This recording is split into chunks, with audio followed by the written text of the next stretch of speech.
혹시 여러분은 이런 생각을 해보신 적이 있으신가요? 가난이 사람의 선택을 얼마나 제약할 수 있을까? 환경이 정말로 인간의 운명을 결정하는 걸까? 안녕하세요. 말번 루터입니다. 오늘은 한국 자연주의 문학의 대표작 김동인 선생님의 감자를 함께 살펴보겠습니다. 1925년에 발표된 이 작품이 100년이 지난 지금까지도 우리에게 묵직한 질문을 던지는 이유는 무엇일까요? 먼저 작품의 줄거리를 간단히 살펴보겠습니다. 주인공 복녀는 가난한 농촌 출신의 여인입니다. 남편과 함께 서울로 올라왔지만 도시 생활은 그들에게 희망이 아니라 더 큰 절망이었습니다. 극심한 굶주림에 시달리던 복녀는 어느 날 중국인 왕서방의 고구마 밭에서 감자를 훔치다 발각됩니다.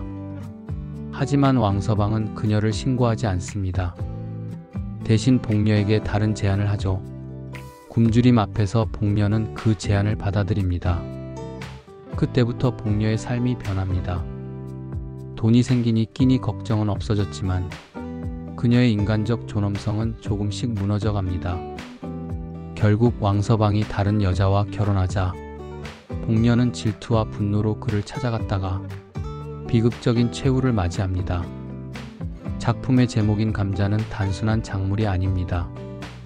쌀이나 밥 대신 주식으로 먹던 가난의 상징이자 동시에 왕서방의 밭에서 훔치려던 물건이기도 합니다.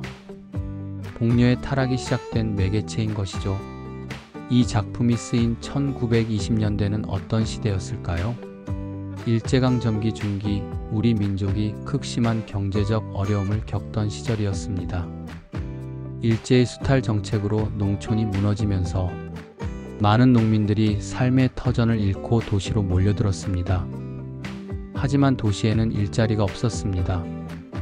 복녀처럼 서울 변두리 빈민굴에서 하루하루를 겨우 버티며 살아가는 사람들이 늘어났습니다. 특히 여성과 하층민들은 사회 안전망이 전혀 없었습니다. 극단적인 상황에 내몰렸을 때 의지할 곳이 없었던 것이죠. 김동인은 바로 이런 현실을 냉정하게 그려냈습니다.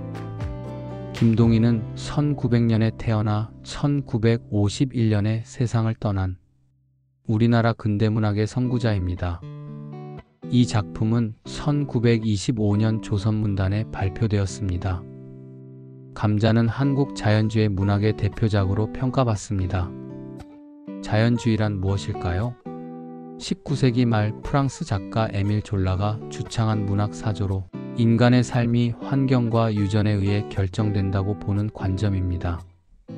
환경 결정론은 외부 조건이 인간의 행동을 규정한다고 보고 유전 결정론은 타고난 기질이 운명을 좌우한다고 봅니다. 복녀의 타락을 보세요. 그녀가 처음부터 나쁜 사람이었을까요? 아닙니다. 원래 성실하고 부끄러움을 아는 평범한 여인이었습니다.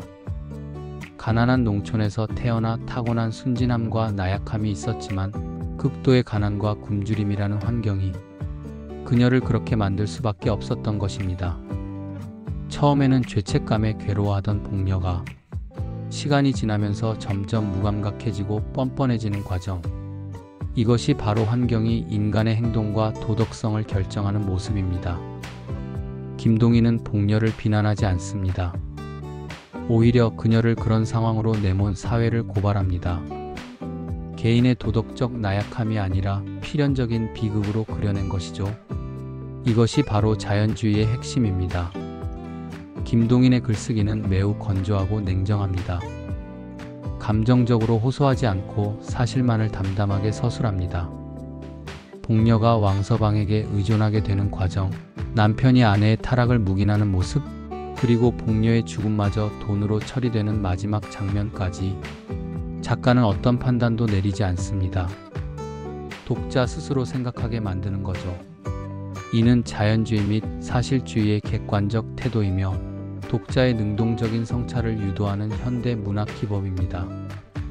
감자는 우리 문학사에서 매우 중요한 의미를 갖습니다.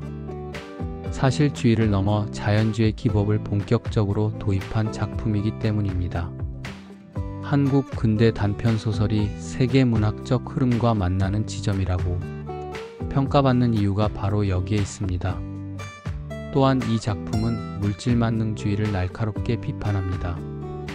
복녀의 남편이 돈에 눈이 멀어 아내의 타락을 묵인하는 장면, 복녀의 죽음마저 돈 몇 푼으로 해결되는 마지막 장면.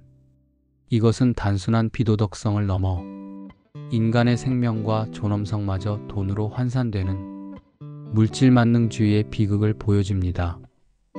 100년 전 작품인데 왜 지금도 의미가 있을까요? 그것은 가난과 불평등의 문제가 오늘날에도 여전히 존재하기 때문입니다. 경제적 어려움이 사람의 선택지를 제약하고 때로는 존엄성마저 위협하는 현실은 지금도 계속되고 있습니다. 물론 1920년대와 지금은 다릅니다. 사회 안전망도 있고 복지 제도도 있습니다. 하지만 여전히 가난은 개인의 삶에 큰 영향을 미칩니다. 감자는 우리에게 묻습니다. 이것은 개인의 잘못인가? 사회의 책임인가? 진정한 해결책은 무엇인가? 김동희는 답을 주지 않습니다. 하지만 문제를 선명하게 드러내 보여줍니다. 그것이 바로 위대한 문학의 힘입니다. 특히 시니어 세대에게 이 작품은 깊은 울림을 줍니다. 어려웠던 시절을 직접 겪으셨거나 부모님 세대의 고단한 삶을 보셨던 분들에게는 더욱 절실하게 다가올 것입니다. 내 탓이 아니라 시대와 환경이 만든 길도 있다는 이해. 이것은 인간에 대한 깊은 연민으로 이어집니다. 동시에 사회 구조적 문제를 함께 고민하게 만듭니다.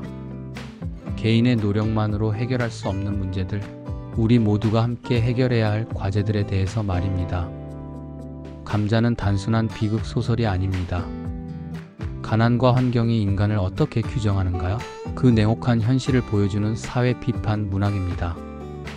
김동인이 그려낸 복녀의 삶은 우리 사회의 가장 어두운 그늘을 드러내는 거울입니다. 이 작품이 한국 근대문학사에 길이 남는 이유도 바로 여기에 있습니다. 단순히 시대상을 기록한 것이 아니라 인간 존재와 사회 구조에 대한 근본적 질문을 던졌기 때문입니다. 오늘 이 해설이 여러분께 인간의 존엄성과 사회적 책임에 대해 다시 한번 생각해보는 소중한 시간이 되기를 바랍니다. 다음에는 김유정의 봄봄 해설로 찾아뵙겠습니다. 함께 해주셔서 감사합니다. 말벗 루터였습니다. 본 콘텐츠는 김동인의 감자 문학사적 해설 영상입니다.